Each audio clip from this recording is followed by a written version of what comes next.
If I was sitting across from you right now and I asked you to draw up a mental image of slavery, I would bet every last dollar in my pocket or in my wallet right now. Ain't nothing in my pockets, but there's a nice little chunk of change in my wallet. I had to return an item at a store and pay me back in cash. I would give you every single piece of fiat currency in my wallet right now if you guessed anything other than this.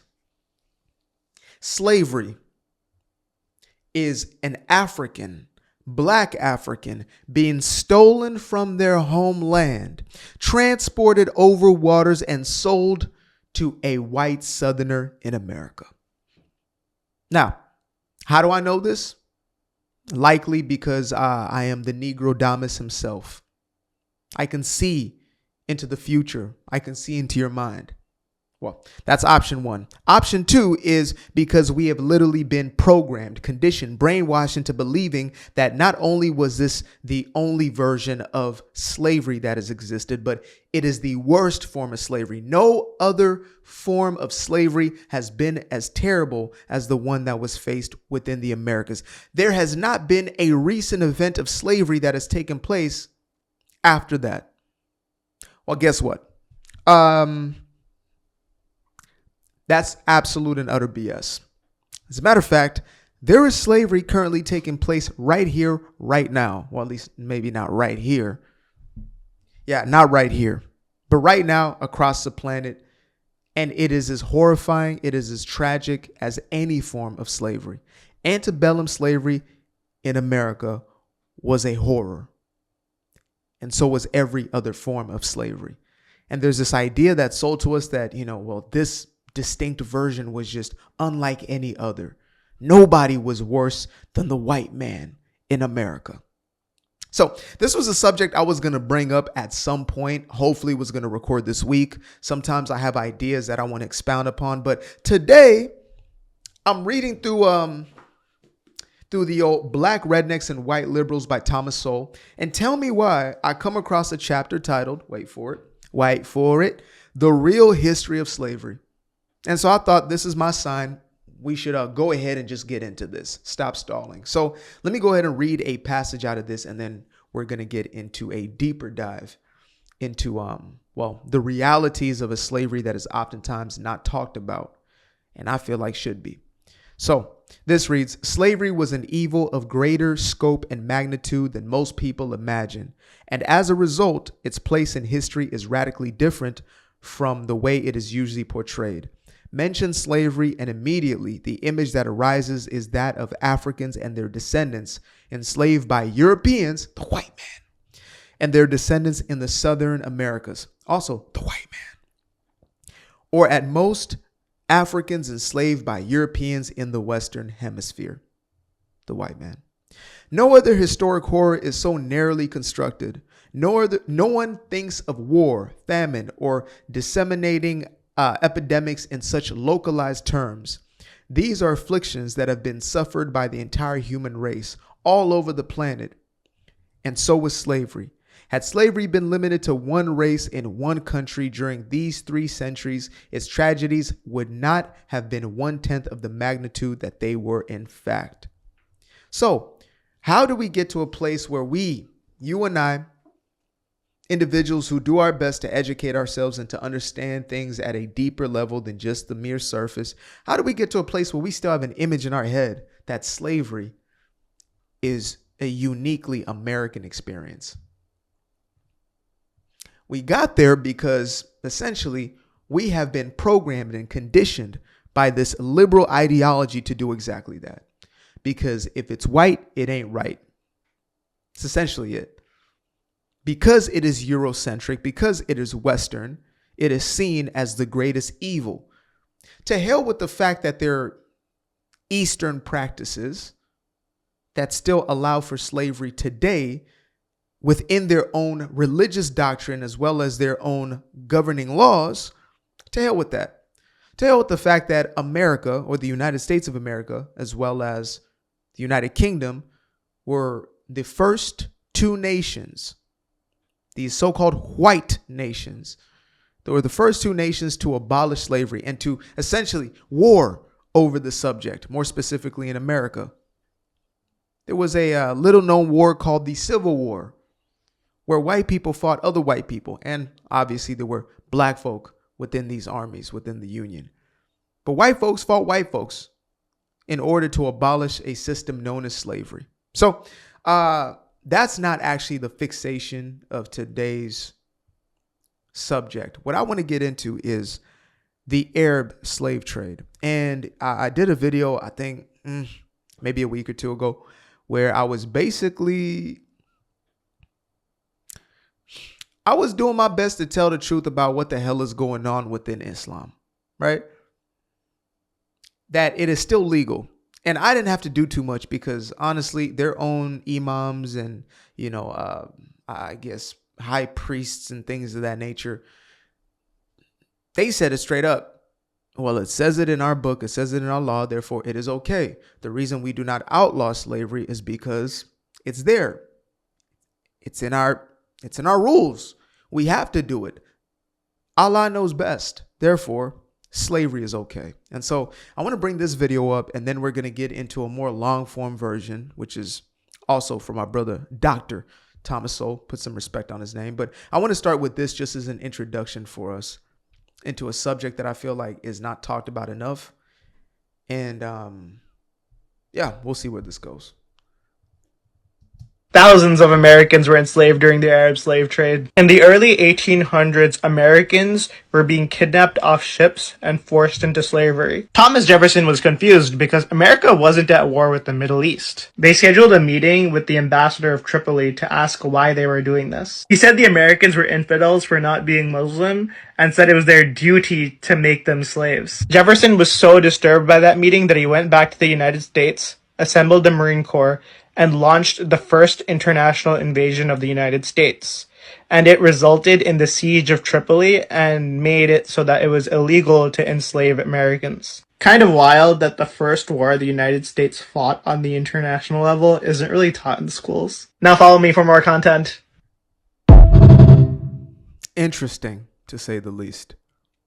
Now, again, why is this something that is not oftentimes spoken of? Sure, you might hear Tripoli somewhere in a history class, but again, it goes back to what is the agenda within the so-called education system, within these institutions that are ran by liberal doctrine. Simple.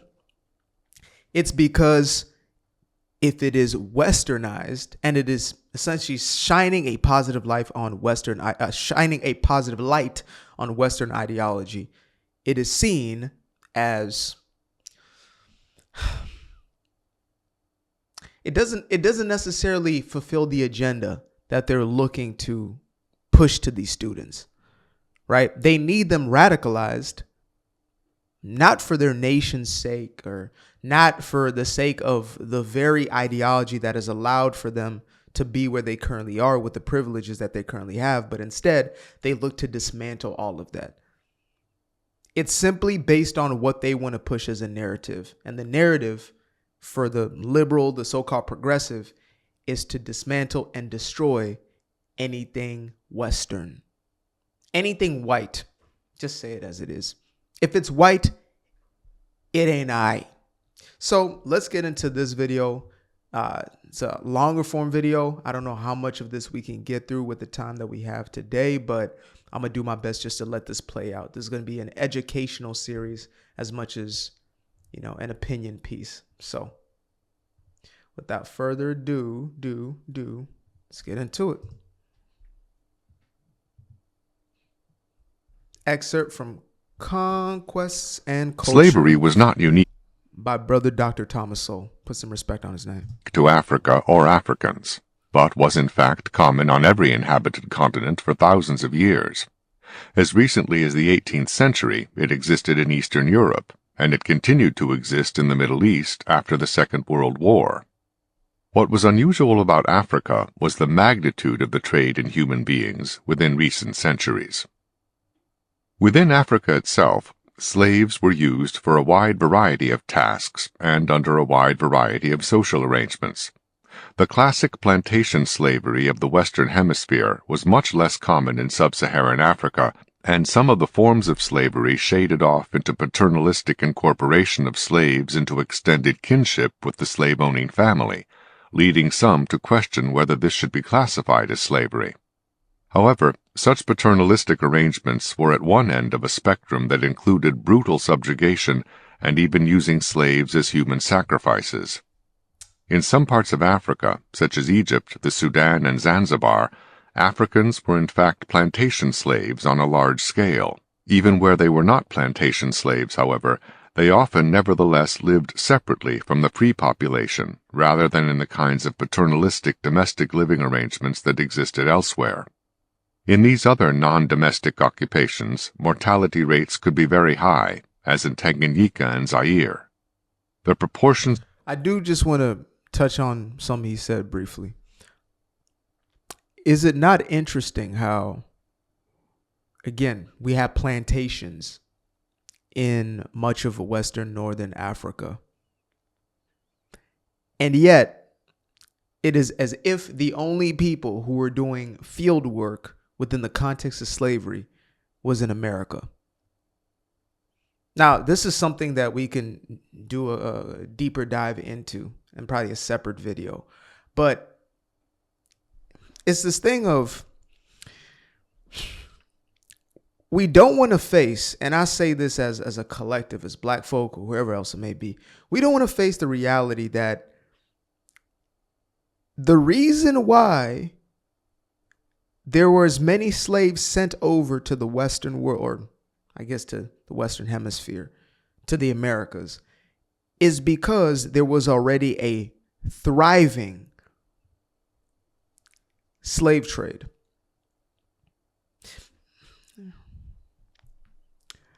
Slavery existed already. There were already captured slaves. And we have this idea of like the show Roots that was out maybe in the 70s or 80s or whatever it was. We have this idea of Kunta Kinte running for his life, his fellow brethren running for their lives from the slaver. That's less of a reality. And more so, there were slaves that were auctioned off by African leaders, chieftains, etc., who had conquered other African tribes, and they sold them off. The business was already thriving. This idea of stolen people is largely a myth. That's why I said we could really get into that in an entire other video. I don't know if he's going to get into it in this specific chapter, but that's the reality of it. And so that's a difficult pill to swallow because it dismantles this entire idea of, well, it was racism that created slavery. The two are almost inseparable when you think of antebellum slavery in America. To think that it had to do with anything other than slavery it's almost an insult to some folks. That's why it matters to understand true historic context. And to accept it is one thing entirely different, but at least to be exposed to the truth. Slaves in the general population varied, ranging from a minority to a majority, even in a given region, such as the Sudan or Nigeria. Most African slaves remained in Africa. Indeed, those captured in the Sudan remained in the Sudan, and those captured in Nigeria remained in Nigeria. But the numbers exported were still enormous. In the middle of the 16th century, the total number of slaves exported from Africa was between 10,000 and 20,000 annually. 2 centuries later, the number peaked at about 100,000 annually. Origins and destinations of slaves also changed dramatically. The bulk of the mid-16th century slaves were exported from the northern Savannah and the Horn of Africa, but sometime after the middle of the 17th century, the west coast of Africa became the principal supplier of slaves, a position it was to hold for another 100 years, as the European demand for slaves in the Western Hemisphere overtook the demand for slaves in the Islamic countries of the Middle East and North Africa. The magnitude of the slave exports from Africa is particularly striking in view of the relatively thin population of the continent then, as now. The population of West Africa, where most of the Western Hemisphere slaves originated, has been estimated as about 11 million people at the beginning of the 16th century, increasing to about 20 million by the beginning of the 19th century. In some parts of Africa, such as the region of Angola and the Congo, enslavement was on a scale that exceeded the natural increase of population and resulted in depopulations of villages. In addition, the massive movements of captured people overland entailed a spread of disease. Cholera and smallpox, for example, followed the routes of the slave trade in East Africa. Markets for food and other provisions for the slave trade also grew up along its routes. The Arabs took more women than men, partly to fill the harems of the Ottoman Empire and other Islamic lands, so that the societies left in the African savanna tended to have an excess of men and children. The Atlantic slave trade took more men than women, using slaves principally for plantation labor.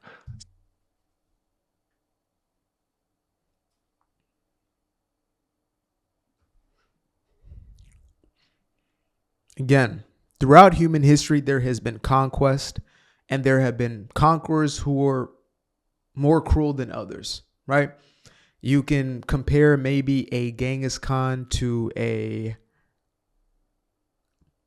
Alexander the Great. And it's not to say that, well, this guy was morally just for what he was doing completely. But Genghis Khan was known for doing what? To the women of the places that he was destroying specifically. Why is it that they say what percentage? A large percentage of Asians that are here today have some of Genghis blood in them. I'll just put it that way. So the Arabs were taking women for the purpose of, because this is always, put on the white man, and it did happen in the South, and it was a disgusting thing when it did. These women, young women, girls being taken advantage of. But during the Arab slave trade, which again is still active in different forms, maybe some still the exact same. Women within their own cultures treated as second-class citizens. I just did a video recently where a young black man was speaking on how within Gaza, you have an area, or within quote-unquote Palestine, you have an area where many of the black people live. And that area is called the slave quarters. That's what it translates to in English, the slave quarters. That's today, right now. Again, I'm laying things out as bare and plain as I can, trying to take away, my own biases and essentially my own perspectives that have come from being exposed to this information for long enough. But I'm just trying to leave it out there for y'all. Come up with your own conclusions. So that the West African societies from which slaves were taken had an excess of women and children. In both places, the resulting sex imbalance in African societies led to a revision of traditional sex roles, including an increase of polygyny in West Africa. In both areas, slaves were mostly young adults, so that the slave populations were atypical of the general African population, nearly one-half of which consisted of children. By the time the Europeans discovered the Western Hemisphere at the end of the 15th century, Muslim merchants already dominated the slave trade in West Africa, as they did in East Africa and North Africa. The Islamic jihads of the 18th and 19th centuries created new Muslim states in West Africa, which in turn promoted enslavement on a larger scale. Altogether, between 1650 and 1850, at least 5 million slaves were shipped from West Africa alone. Inland tribes such as the Igbo were regularly raided by their more powerful coastal neighbors, and the captives led away to be sold as slaves. European merchants who came to buy slaves in West Africa were confined by rulers in these countries to a few coastal ports, where Africans could bring slaves and trade as a cartel in order to get higher prices. Hundreds of miles farther south, in the Portuguese colony of Angola, hundreds of thousands of Africans likewise carried out the initial captures, enslavement, and slave trading processes, funneling the slaves into the major marketplaces where the Portuguese took charge of them and shipped them off to Brazil. Some folks out there will still say to themselves, well, that means that these sellout black Negroes were selling out their own people. No. There were black rulers, such as one who is oftentimes praised, the wealthiest man in human history, they say, Mansa Musa, who was a Muslim himself and believed in many of these same statutes. He had tens of thousands, if not hundreds of thousands, of reported slaves. Individually, he could go down as the largest slaveholder, maybe next to a pharaoh or something of that nature. The largest slaveholder was a black man. But again, the narrative doesn't fit, therefore it must acquit. Most of the slaves shipped across the Atlantic were purchased rather than captured by Europeans. Arabs, however, captured their own slaves and penetrated far deeper into Africa than Europeans dared venture before the era of modern medicine provided the latter with some protection against the fatal tropical diseases for which they lacked biological resistance. Over the centuries, untold millions of human beings from sub-Saharan Africa were transported in captivity to other parts of the world. No exact statistics exist covering all sources and all destinations, and scholarly estimates vary. However, over the centuries, somewhere in the neighborhood of 11 million people were shipped across the Atlantic as slaves, and another 14 million African slaves were sent to the Islamic nations of the Middle East and North Africa. On both routes, many died in transit. Moreover, these 25 million people were not the only African victims of slavery, for Africa itself used large numbers of slaves in many agricultural, domestic, military, and even commercial and governmental enterprises.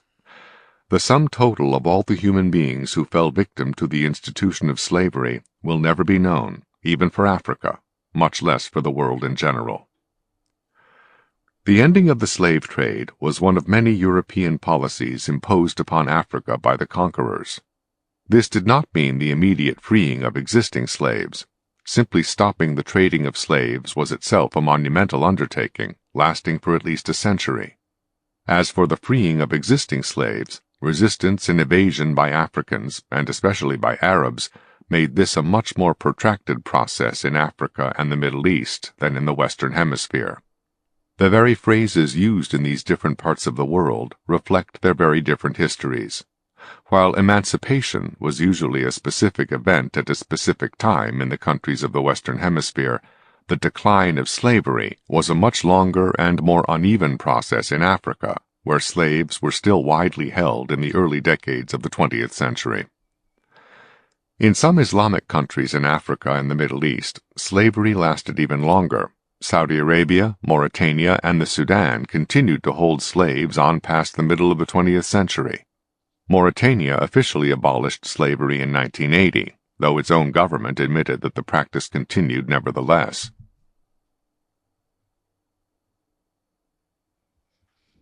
(1865), nearly 200 years ago, 13th Amendment is written into law. 1980, 25 years ago, 45 years ago, math was not mathing right there, 45 years ago. Damn, time has gone past. 1980, in an African country, and yet you never hear about this. It is non-existent. These people are essentially subjugated to the shadow realm. See, it's the same sort of phenomenon as with the entire BLM scam, right? Where you hear these tragic stories of young black men and young black women being mowed down, gunned down by their own people in their own neighborhoods at mass, at scale. I think during this last 4th of July, we just celebrated. In Chicago, there was like 10 or 15 deaths, and how many people injured, how many dozens of people just during that time.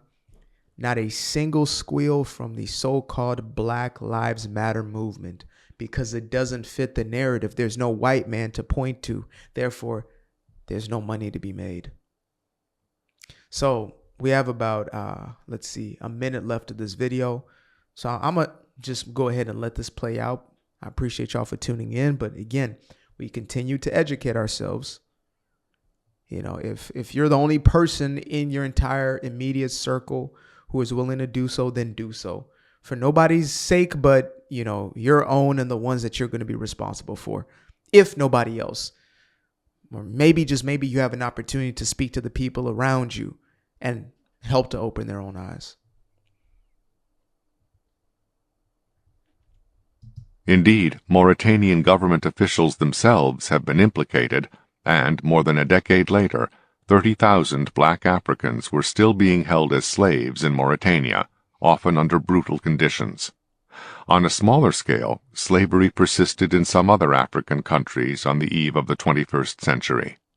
In one of the backwaters of Ghana, under local customs, some offenses required restitution in the form of turning over a virgin from the offending family to be a sex slave. Estimates of the number of girls involved run into the thousands. Commercial exploitation of young slaves also had not died out completely as a new millennium approached. Trading in children is a common practice in both Benin and Nigeria, the New York Times reported in August 1997. Appreciate you guys for tuning in. Now, if you'd like to stay around, make sure to click that little subscribe button down there, or you can show some love by going to the description below and clicking on the button titled Buy Me a Coffee. Leave a little something there, or click on the Cash App. Leave a little something here. Till the next time, peace. I fell in love with the sunshine. I fell in love with the light. I fell in love with the full moon. I fell in love with the night. I can see the light again. I can see the light. You can see the life in him illuminate the night. I know the time is taking. A 3-6-5, that's a full rotation. I see you looking up, you know them constellations. Constantly gazing like house of praises, you get to praising.